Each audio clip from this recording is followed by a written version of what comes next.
আসসালামু আলাইকুম। Hello everyone, প্রান্তস পাঠশালা পেজে আপনাদের সকলকে জানাই স্বাগতম। আজ আমরা শিখব টেন্স কি, টেন্সের মাধ্যমে কিভাবে যে কোনো সেন্টেন্স মেক করা যায়, অথবা একটি সেন্টেন্স কোন টেন্সে রয়েছে সেটি কিভাবে আইডেন্টিফাই করা যায়। তাহলে চলুন শুরু করা যাক। টেন্স কি? টেন্স অর্থ হলো কাল অথবা সময়। টেন্স অর্থ কি? কাল অথবা সময়। টেন্স কয় প্রকার? টেন্স 3 প্রকার। কি কি? 1. প্রেজেন্ট টেন্স অর্থাৎ বর্তমানকাল। 2. পাস্ট টেন্স অর্থাৎ অতীতকাল। এবং 3. ফিউচার টেন্স অর্থাৎ ভবিষ্যৎকাল। তাহলে টেন্স কয় প্রকার? টেন্স 3 প্রকার। 1. প্রেজেন্ট টেন্স অর্থাৎ বর্তমানকাল। 2. পাস্ট টেন্স অর্থাৎ অতীতকাল। এবং 3. ফিউচার টেন্স অর্থাৎ ভবিষ্যৎকাল। এই প্রতিটি টেন্সকে আমরা আবার 4টি ভাগে ভাগ করতে পারি। কয়টি ভাগে ভাগ করতে পারি? 4টি ভাগে। কি কি? 1. Indefinite tense. 2. Continuous tense. 3. Perfect tense and 4. Perfect continuous tense. তাহলে প্রতিটি টেন্সকে আমরা 4টি ভাগে ভাগ করতে পারি। প্রেজেন্ট টেন্সকেও আমরা 4টি ভাগে ভাগ করতে পারি, পাস্ট টেন্সকেও আমরা 4টি ভাগে ভাগ করতে পারি, এবং ফিউচার টেন্সকেও আমরা 4টি ভাগে ভাগ করতে পারি। তাহলে দেখে নিই ভাগগুলো। প্রথমে প্রেজেন্ট ইনডিফিনিট টেন্স, তারপর present continuous tense, present perfect tense and present perfect continuous tense. একইভাবে পাস্ট টেন্সের ক্ষেত্রেও past indefinite tense, past continuous tense, past perfect tense and past perfect continuous tense. Future টেন্সের বেলায়ও একই, future indefinite tense, future continuous tense, future perfect tense and future perfect continuous tense.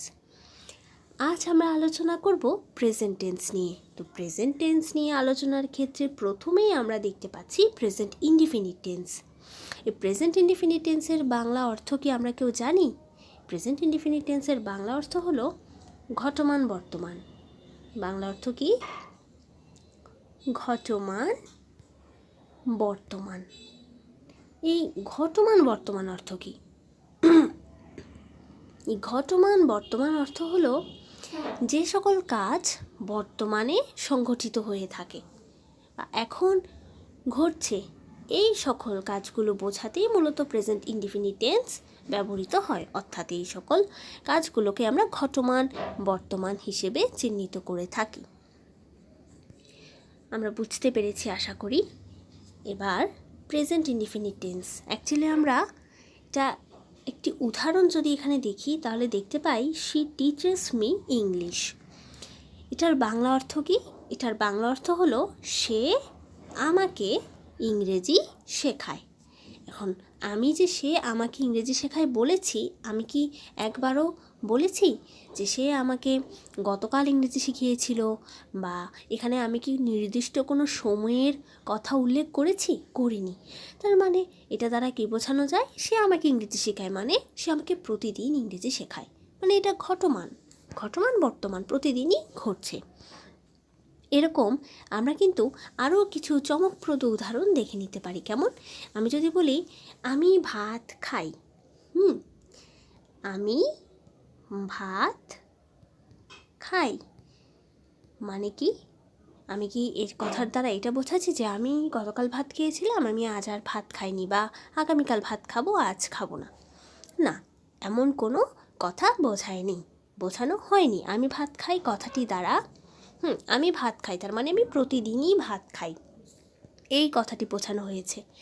একইভাবে আমরা যদি বলি সূর্য পূর্ব দিকে ওঠে, এই কথাটার অর্থ কি? সূর্য কি গতকাল পূর্ব দিকে উঠেছিল বা আগামীকাল পূর্ব দিকে উঠবে? না, সূর্য কিন্তু প্রতিদিনই পূর্ব দিকে ওঠে। একইভাবে আরও কিছু উদাহরণ, তাহলে সূর্য যদি পূর্ব দিকে ওঠে, অস্ত কোন দিকে যায়? পশ্চিম দিকে। তাহলে এটাও একটি উদাহরণ হতে পারে না? সূর্য পশ্চিম দিকে অস্ত যায়। এটিও কিন্তু একটি চিরন্তন সত্য এবং নিত্য ঘটনা। এই কাজগুলো বর্তমানে ঘটে থাকে বলেই আমরা এই টেন্সগুলোকে নাম দিয়েছি ঘটমান বর্তমান, অর্থাৎ প্রেজেন্ট ইনডিফিনিট টেন্স। তাহলে আমরা যেহেতু উদাহরণ দেখেছি, উদাহরণের সাথে তো উদাহরণের স্ট্রাকচারটাও দেখতে হয়, রাইট? মানে সেন্টেন্সটা কিভাবে মেক হয়েছে আমরা সেটার গঠনটা দেখে নিই। স্ট্রাকচারের বাংলা অর্থ হচ্ছে গঠন। তাহলে প্রথমেই আমরা সেন্টেন্সটা শুরুতে দেখতে পাই she teaches me English. She, তাহলে এই শিটা এখানে সাবজেক্ট হিসেবে ব্যবহৃত হয়েছে। কি হিসেবে ব্যবহৃত হয়েছে? সাবজেক্ট হিসেবে। তারপর আছে টিচার্স। আমরা এখানে গ্রিন কালারের মার্ক করে দিয়েছি টিচার্স। কেন বলুন তো? কারণ এই টিচার্স গ্রিন কালার মার্ক করে দেওয়ার অর্থ হলো এটা ভার্বের বেস ফর্ম। দেন হচ্ছে অবজেক্ট, মানে সাবজেক্ট এবং ভার্বের পর বাকি যেই সকল অংশ থাকবে, মি, ইংলিশ। আমরা এখানে ইংলিশের জায়গায় অন্য যে কোনো একটা সেন্টেন্সের ধরন দেওয়া আছে কাউ, তো সেক্ষেত্রে কাউ অবজেক্ট, এখানে মিও অবজেক্ট, ইংলিশও অবজেক্ট, অর্থাৎ সাবজেক্ট এবং ভার্ব ছাড়া সেন্টেন্সটা বাকি যে সকল কিছু থাকবে সেগুলো অবজেক্ট। আশা করি আপনারা বুঝতে পেরেছেন। এরকম আমরা আরও কিছু উদাহরণ দেখে নিই, ঠিক আছে? এখন প্রেজেন্ট ইনডিফিনিট টেন্সের অ্যাকচুয়াল স্ট্রাকচার তো আমরা দেখে নিয়েছি। এখন আমরা যদি একটা জিনিস লক্ষ্য করি, এখানে ভার্বের বেস ফর্ম দ্বারা কি বোঝানো হয়েছে? ভার্বের বেস ফর্ম দ্বারা বোঝানো হয়েছে একটা মূল ভার্ব। বেস ফর্ম মানে সেই মূল ভার্বটি বসে যাবে। যেমন শি টিচার্স মি ইংলিশ, এখানে মূল ভার্ব কি? এখানে মূল ভার্ব হচ্ছে টিচ। মূল ভার্ব কি? TEACH, teach. টিচ হচ্ছে মূল ভার্ব। টিচের বাংলা অর্থ কি? টিচের বাংলা অর্থ হচ্ছে শেখা বা শেখানো বলা যায়, আমরা শেখা বলি, ঠিক আছে? এখন আপনারা তো বলতে পারেন যে এখানে টিচ তো মূল ভার্ব এর বেস ফর্ম, তাহলে এখানে আবার এই লাস্টে এস যুক্ত কেন করেছে? ইএস কেন যুক্ত করেছে? হ্যাঁ, ইএস যুক্ত করার কারণ হলো এখানে সাবজেক্টটা কোন পার্সন দেখতে হবে। আমরা যদি একটু একটা বিষয় ক্লিয়ার করি তাহলে আমরা বুঝতে পারবো পার্সন, ঠিক আছে? গ্রামাটিক্যালের ছোট্ট একটি রুলস, যেটা না জানলেই নয়। পার্সন 3 প্রকার, সবসময় মনে রাখবেন। পার্সন কয় প্রকার? 3 প্রকার। কি? First person, second person and third person, ঠিক আছে? পার্সন কয় প্রকার? 3 প্রকার। কি? First person, second person and third person. এখন ফার্স্ট পার্সন, আমি যদি ফার্স্ট পার্সনের একটি উদাহরণ দিই, ফার্স্ট পার্সন অলওয়েজ আই হয়। কি হয়? I. Second person always you হয়। কি হয়? ইউ। এবার তাহলে থার্ড পার্সনের উদাহরণ কী হবে আপনারা বলুন তো? সহজ, আই আর ইউ ছাড়া বাকি যে সকল কিছু থাকবে সেগুলোই থার্ড পার্সন। হি, শি, আরও আছে দে, এই সকল কিছুই মূলত থার্ড পার্সন। ফার্স্ট পার্সন মানে কি? আমরা কিন্তু বাংলা একটা প্রবাদ আছে না, আগে নিজেকে ভালোবাসো তারপর তুমি অপরকে ভালোবাসতে পারবে। তাহলে ফার্স্ট পার্সন, আমি যদি আগে নিজেকেই ভালো না বাসি, আমি কি অন্য কাউকে ভালোবাসতে পারবো? নিজের প্রতি ভালোবাসা না থাকলে কি অন্য কারো প্রতি বা অন্য কাউকে ভালোবাসা যায় না। তাহলে আমরা সব সময় কাকে প্রায়োরিটি দিব? সবার আগে নিজেকে প্রায়োরিটি দিব। তাহলে ফার্স্ট পার্সন মানে আমি, ঠিক আছে? সেকেন্ড পার্সন মানে তুমি। আর আমি এবং তুমি ছাড়া বাকি যা কিছু, হি, শি, দে, দ্যাম, রহিম, করিম, কবিতা, প্রীতি, যা থাকবে বাকি সকল কিছু কোন পার্সন? Third person. ক্লিয়ার? মানে ফার্স্ট পার্সন সবসময় আমি নিজেকে প্রায়োরিটি দেব, সেকেন্ড পার্সন আমার পর কে? তুমি, এরপর তুমি আর আমি ছাড়া বাকি যা কিছু সকল কিছুই কিন্তু থার্ড পার্সন। সেটা ব্যক্তি হতে পারে কিংবা কোনো বস্তু হতে পারে। আশা করি আমাদের এই পার্সন টপিকটি ক্লিয়ার হয়েছে, রাইট? এবার আমরা আমাদের মূল পড়ায় চলে আসি। হ্যাঁ, প্রেজেন্ট ইনডিফিনিট টেন্স। তাহলে আমরা বুঝতে পেরেছি এখানে কেন টিচেস হয়েছে। এখন আমরা যদি না বুঝে থাকি তাহলে আমরা একটু দেখি কেন টিচেস হয়েছে। থার্ড পারসন কি বলেছিলাম, হি সি। এখন থার্ড পারসন আবার দুই প্রকার বলা যায়। কি কি? এই যে এখন বললেন তিনটা পার্সন, আবার থার্ড পার্সন দুই প্রকার। হ্যাঁ, এই থার্ড পার্সনই দুই প্রকার, একটু মনে রাখতে হবে কষ্ট করে। থার্ড পার্সন একটা হচ্ছে সিঙ্গুলার মানে সিঙ্গেল, আর একটা হচ্ছে থার্ড পার্সন প্লুরাল মানে কি, কাপল, ডাবল। কাপল না বলে, ডাবল না বলে ওই দুই তিনের অর্ধেকও হতে পারে, দুই তিনের বেশি হতে পারে, সরি অর্ধেক নয়, দুই তিনের বেশি হতে পারে। থার্ড পারসন সিঙ্গুলার মানে অনলি একজনকে বোঝায়। সিঙ্গুলার মানে কি, সিঙ্গেল। আর প্লুরাল মানে কি, ওই সিঙ্গেলের অধিক। এটা দুটোও হতে পারে, দুজনও হতে পারে, তিনজনও হতে পারে, চারজনও হতে পারে, একাধিকও হতে পারে, একটা দলও হতে পারে। তার মানে সিঙ্গুলার মানে সিঙ্গেল, আর প্লুরাল মানে একের অধিক। ক্লিয়ার? আশা করি আপনাদের সবার ক্লিয়ার হয়েছে। এই থার্ড পারসন যখন সিঙ্গুলার মানে একজন বোঝাবে, যেমন হি মানে কি সে, সি মানেও সে। হি সি, রহিম কিন্তু একজনকে বোঝাচ্ছে, করিম, হ্যাঁ এরকম যদি একজনকে বোঝায় তাহলে সেগুলো হয় থার্ড পারসন। প্রথমত কোন পারসন? থার্ড পারসন, কারণ আই এবং ইউর মধ্যে কিন্তু পড়ে না। দ্বিতীয়ত দেখতে হবে এই হি সি কি একজনকে বোঝাচ্ছে নাকি একজনের অধিক বোঝাচ্ছে। অবশ্যই একজনকে, সে তো একজনকেই বোঝায়, সে মানে তো আর অনেকগুলো সে না, তাই না? সে তো একজনই হয়। তো এটা কোন পারসন? তাহলে থার্ড পারসন সিঙ্গুলার নাম্বার। এবারে থার্ড পারসন সিঙ্গুলার নাম্বারের সাথে সবসময় কি যুক্ত হয়? এস অথবা ইএস যুক্ত হয়। তাহলে হি অর সি এখানে কোন পারসন? অবশ্যই থার্ড পারসন এবং সিঙ্গুলার নাম্বার। এবার থার্ড পারসন সিঙ্গুলার নাম্বারের পর যদি কোনো ভার্ব আসে, সেই ভার্বের শেষে, কোথায়? শেষে, সেই ভার্বের শেষে আমরা এস অথবা ইএস যুক্ত করব। ক্লিয়ার? তার মানে কোনো সেন্টেন্সে যদি সাবজেক্ট যদি থার্ড পারসন সিঙ্গুলার নাম্বার হয়, আমি সিঙ্গুলারটাকে জাস্ট সিং দিয়ে লিখছি, ঠিক আছে? থার্ড পারসন সিঙ্গুলার নাম্বার হয়, তাহলে এরপর যদি কোনো ভার্ব আসে, ওই ভার্বের শেষে এস অথবা ইএস যুক্ত হবে। ঠিক আছে? আমরা একটু কষ্ট করে এটা মনে রাখবো। কেমন? কারণ যদি মনে রাখতে অসুবিধা হয়, সে খাতায় সুন্দর করে একপাশে ছোট্ট একটি নোটের অথবা নোট আকারে লিখে রাখতে পারে। এবার আমরা মূল পড়ায় আসি। তাহলে এখানে বুঝতে পেরেছি আশা করি সি এর পর কেন টিচ না হয়ে টিচেস হয়েছে। কারণ সি হচ্ছে third person singular number. Third person singular নাম্বারের পর যদি কোনো মূল ভার্ব আসে, ওই ভার্বের সাথে এস অথবা ইএস যুক্ত করব। তাহলে এখানে টিচেস, বাকিটা তো মি অবজেক্ট, এটা মি ইংলিশ, এটা অবজেক্ট। ঠিক আছে?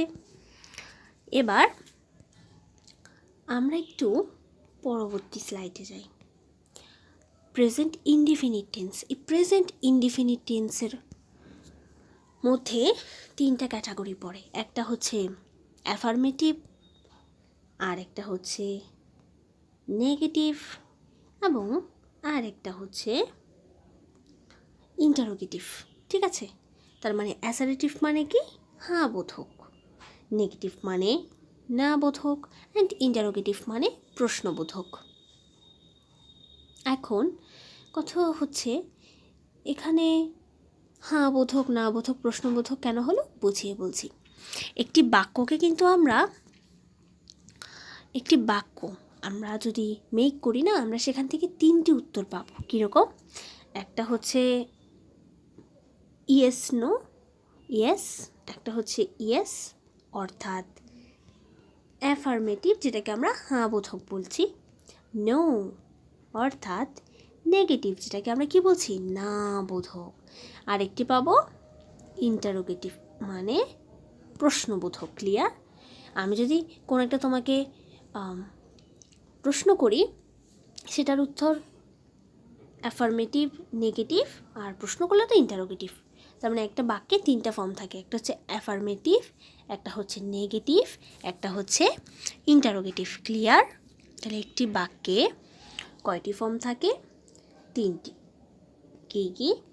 একটা হচ্ছে অ্যাফার্মেটিভ, একটা হচ্ছে নেগেটিভ অ্যান্ড একটা ইন্টারোগেটিভ। ক্লিয়ার?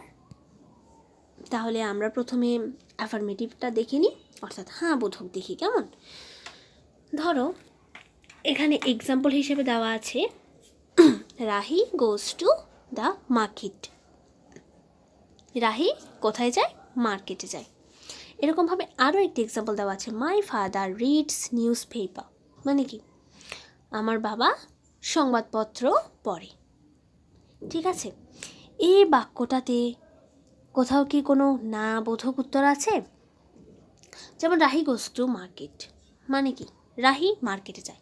আমি কি একবার বলেছি যে Rahi doesn't go to market? না, রাহি মার্কেটে যায় না। নেগেটিভ আমরা কখন বুঝবো? যখন কোনো বাক্যের শেষে না কোনো ওয়ার্ড আসবে। এটা না, ওটা না, যায় না, খায় না, করে না, পড়ে না।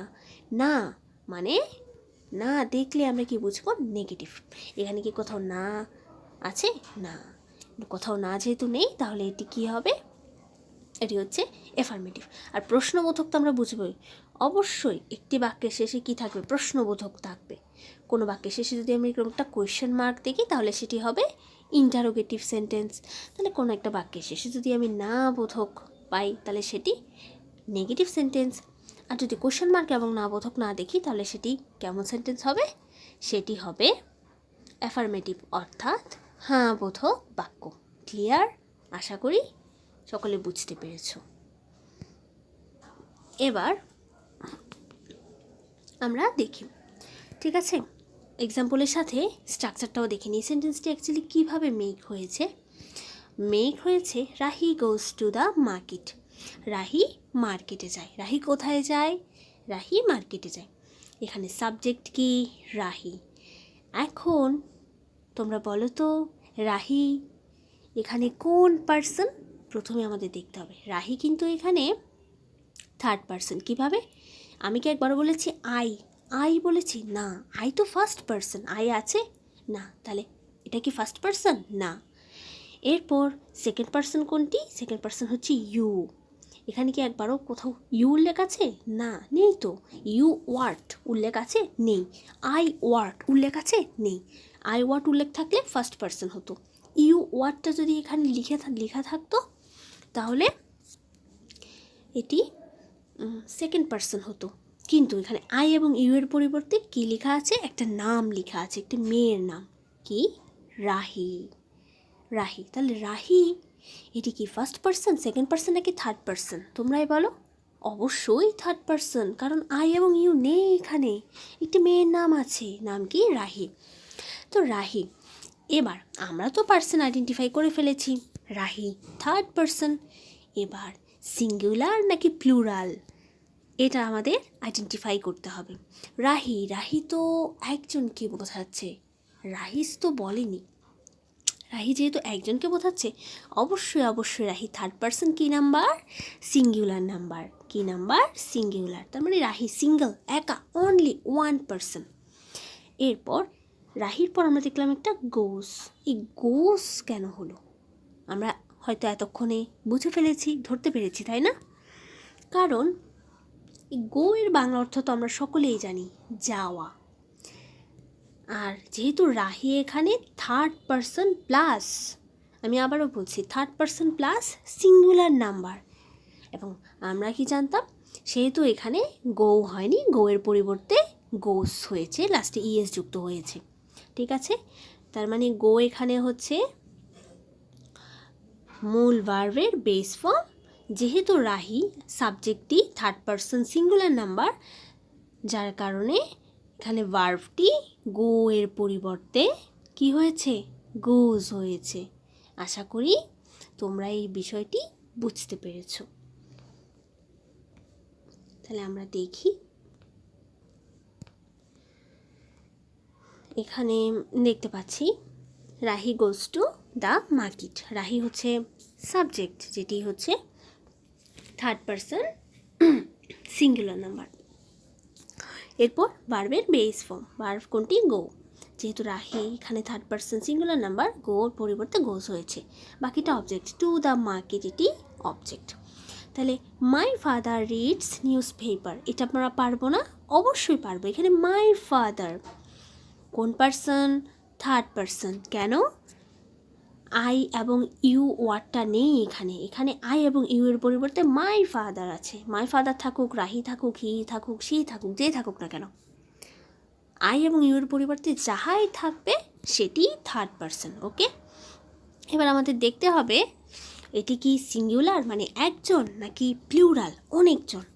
মাই ফাদার, আমি কি বলেছি? মাই ফাদার মানে কি? আমার বাবা। এখন আমার বাবা কি অনেকজন হবে নাকি একজন হবে? অবশ্যই আমার বাবা একজন হবে। আমার বাবা কেন অনেকজন হবে? তাহলে মাই ফাদার অবশ্যই কি নাম্বার? Singular number. এখন তাহলে তোমরা বলো তো, যেহেতু my father third person plus singular number, তাহলে এখানে রিড হচ্ছে মেইন ভার্ব। রিড কি ভার্ব?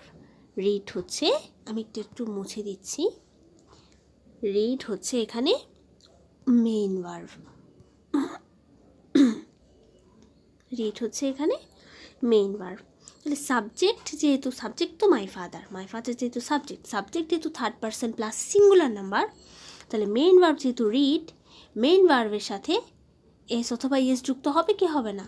তোমরাই বলো, হবে নাকি হবে না? কোনটা? অবশ্যই হবে।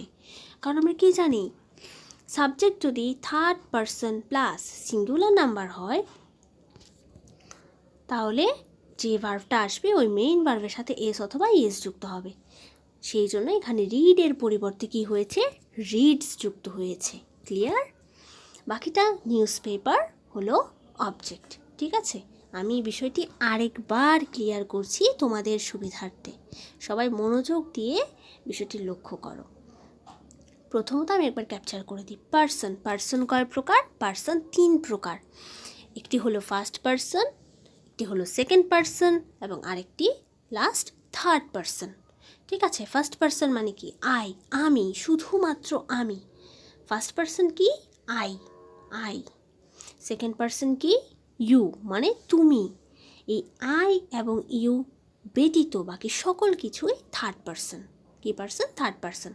যেমন হি, শি, দে, উই। দেন আরও নাম আছে, রহিম, করিম, শামীম, মীরা, এক্সেট্রা এক্সেট্রা। এগুলো সবগুলো থার্ড পার্সন। এখন আমাদের দেখতে হবে থার্ড পার্সনের ক্ষেত্রে, কোন পার্সনের ক্ষেত্রে? থার্ড পার্সনের ক্ষেত্রে। এখন তোমাদের মনে হয়তো একটি প্রশ্ন আসতে পারে যে থার্ড পার্সনের ক্ষেত্রে শুধুমাত্র আমরা সিঙ্গুলার নাম্বার নাকি প্লুরাল নাম্বার কেন যাচাই করব? আমরা ফার্স্ট পার্সন সেকেন্ড পার্সনে কেন সিঙ্গুলার নাম্বার নাকি প্লুরাল নাম্বার যাচাই করলাম না? হ্যাঁ, আমি বলছি। আচ্ছা, ফার্স্ট পার্সন মানে আমি কি বলেছিলাম? আই বলেছিলাম। এখন আই মানে কি? আমি।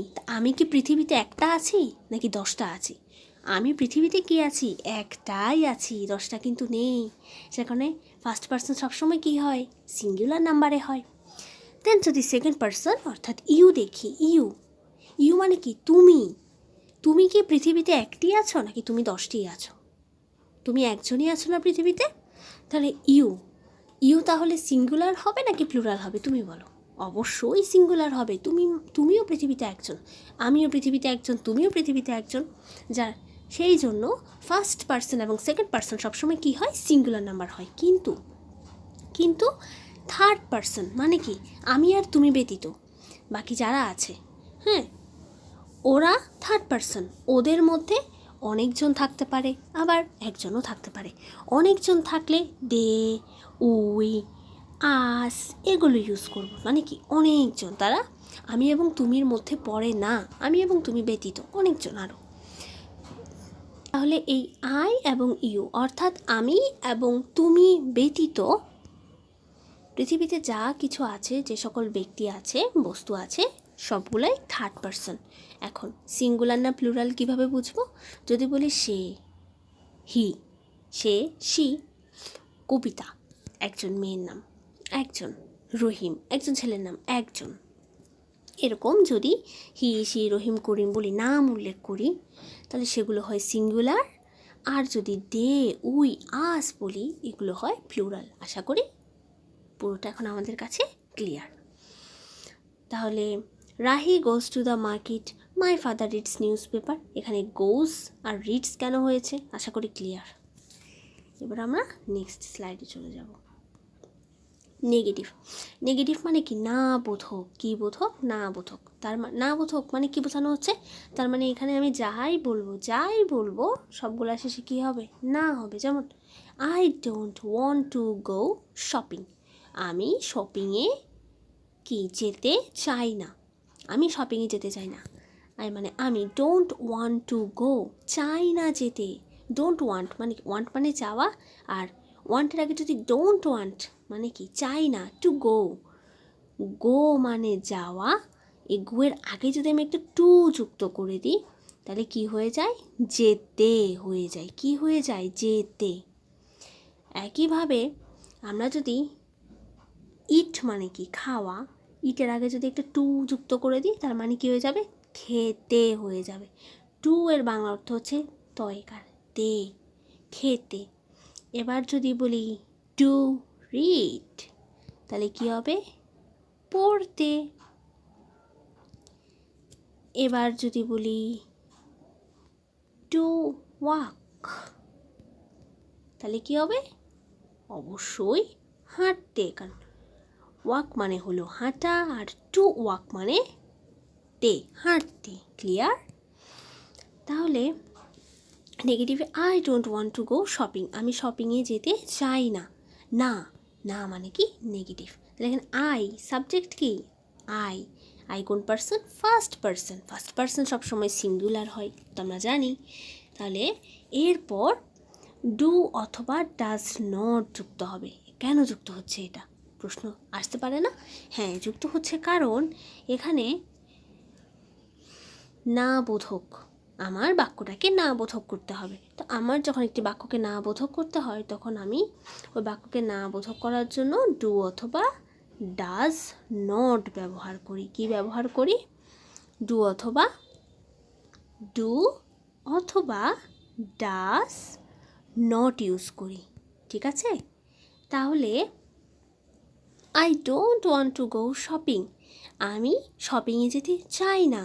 তাহলে আমি যখন নেগেটিভ করব, আমি যদি বলি আমি শপিংয়ে যেতে চাই, I want to go shopping, আমি শপিংয়ে যেতে চাই না, তাহলে নেগেটিভ করার জন্য সাবজেক্ট প্লাস নেগেটিভের জন্য ডু অথবা ডাস নট প্লাস ভার্বের বেস ফর্ম প্লাস অবজেক্ট। ভার্বের বেস ফর্ম মানে কি? গো। এখন এখানে গো কেন হলো? সাবজেক্ট কি? I, third person singular number, যার কারণে ভার্বের বেস ফর্মই হতো। সাবজেক্ট যদি শি হতো তাহলে থার্ড পার্সন সিঙ্গুলার নাম্বার হতো, সেক্ষেত্রে ভার্বের বেস ফর্মটা হতো না। ঠিক আছে? তাহলে এখানে I don't want to go shopping, আমি শপিংয়ে যেতে চাই না। আই কোন person? I subject, first person singular number. এখন আই যেহেতু সিঙ্গুলার, একটা জিনিস মনে রাখবে,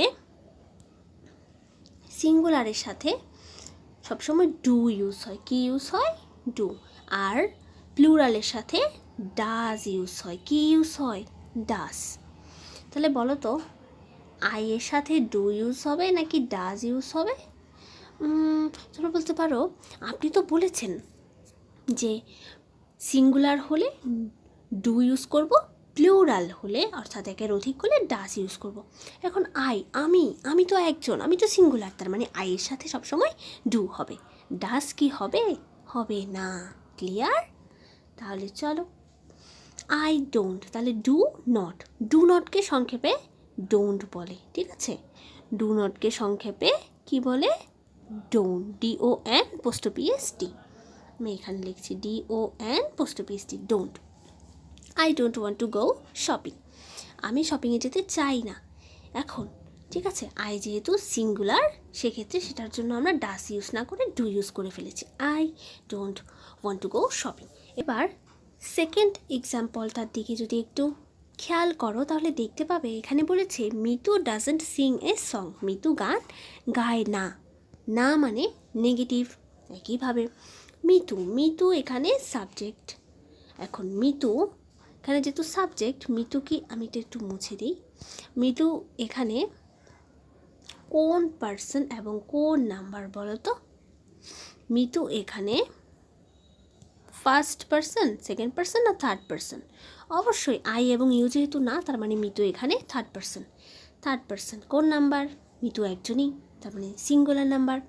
আমি কি বলেছিলাম? থার্ড পার্সন সিঙ্গুলার নাম্বার হলে আমরা কি নিব? ডু নিব নাকি ডাস নিব? ডাস নিব, রাইট? মিতু ডাস, নেগেটিভের জন্য কি যুক্ত করেছি? নট। তাহলে ডাজ নটকে সংক্ষেপে আমরা কি লিখতে পারি? ডাজ নটকে সংক্ষেপে ডাজেন্ট লিখে, কি লিখে? ডাজেন্ট। ক্লিয়ার? ডাজ নটকে সংক্ষেপে ডাজেন্ট লিখে। তাহলে Mitu doesn't Singh a song.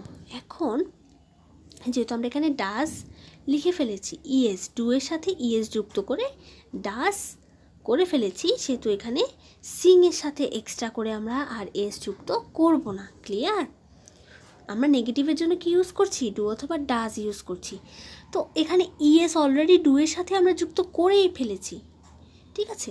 যেহেতু ইএস আমরা ডাজের সাথে যুক্ত করে ফেলেছি অলরেডি, ডাজ সোজা বাংলা কথা হলো, আমরা যেহেতু এখানে ডাজ ইউজ করছি, সেক্ষেত্রে আমরা ভার্বের সাথে এস অথবা ইএস যুক্ত করব না। এটা শুধুমাত্র নেগেটিভের ক্ষেত্রে প্রযোজ্য। ক্লিয়ার? বুঝতে পেরেছি? যেহেতু আমরা এখানে মিতুর সাথে, মিতু যেহেতু third person singular number, third person singular number হলে আমরা ডাজ ইউজ করব। যেহেতু এখানে ডাজ ইউজ করেছি, সেহেতু আমরা এখানে মেইন ভার্বের সাথে এস অথবা ইএস যুক্ত করব না, ঠিক আছে? তার মানে সবসময় একটা জিনিস খেয়াল রাখবে, যদি সাবজেক্টের পর আমরা যদি ডাজ ইউজ করি, সেক্ষেত্রে আমরা মেইন ভার্বের সাথে এস অথবা ইএস যুক্ত করব না। আশা করি ক্লিয়ার হয়েছে। As on object. এরপর আমরা নেক্সট ইন্টারোগেটিভ অর্থাৎ প্রশ্নবোধক। Do you know her? একটা এক্সাম্পল যদি দেখি, ডু ইউ নো হার, তুমি কি তাকে চেনো? Second example, does your friend think so? Okay, দুটো এক্সাম্পল আমরা দেখেছি। ডু ইউ নো হার, এগুলো সবগুলো দেখো প্রশ্নবোধক চিহ্ন চেনার উপায় তো আগেই বলেছি। একটি প্রশ্নবোধক চিহ্ন থাকলে আর কোনো বাক্যের শুরুতে যদি ডু অথবা ডাস, কি হয়? ডু অথবা ডাস দিয়ে একটি বাক্য শুরু হয়, তাহলে সেটি হয় প্রশ্নবোধক চিহ্ন। ক্লিয়ার? তাহলে প্রশ্নবোধক বাক্য চেনার উপায় কি? ডু অথবা ডাস দিয়ে বাক্য শুরু হবে, প্লাস বাক্যের শেষে একটি প্রশ্নবোধক চিহ্ন থাকবে। ক্লিয়ার? তাহলে আমরা এক্সাম্পলটি দেখি। একটি এক্সাম্পল, তাহলে প্রশ্নবোধক চিহ্ন বাক্য চেনার উপায় কি? প্রশ্নবোধক বাক্য চেনার উপায়, প্রথমেই বাক্যের শুরুতেই ডু অথবা ডাজ দিয়ে বাক্যটি শুরু হবে এবং বাক্যের শেষে একটি প্রশ্নবোধক চিহ্ন থাকবে, ঠিক আছে? Do you know her, do অথবা ডাস, আগে ডু ইউজ হয়েছে কেন? বাট সাবজেক্টটা কি? সাবজেক্ট হচ্ছে ইউ। ইউ কি? You second person singular number, second person singular number, তাই ডু যুক্ত হয়েছে, ডাজ ইউজ না হয়ে। নো ভার্বের বেস ফর্ম, যেহেতু ইউ, সেক্ষেত্রে নো নোই হবে।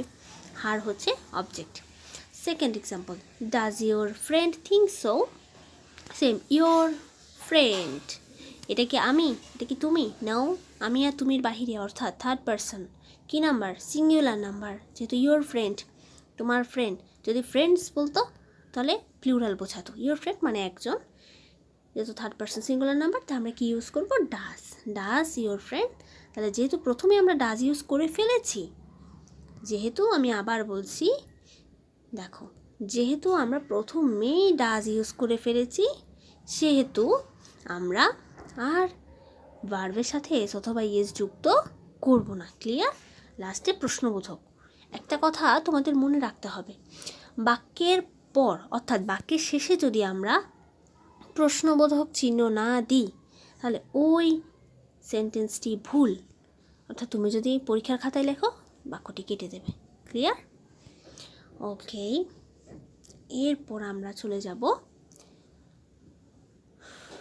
প্রেজেন্ট ইনডিফিনিট টেন্সের একটা সামারিও এখানে আমরা করে ফেলেছি।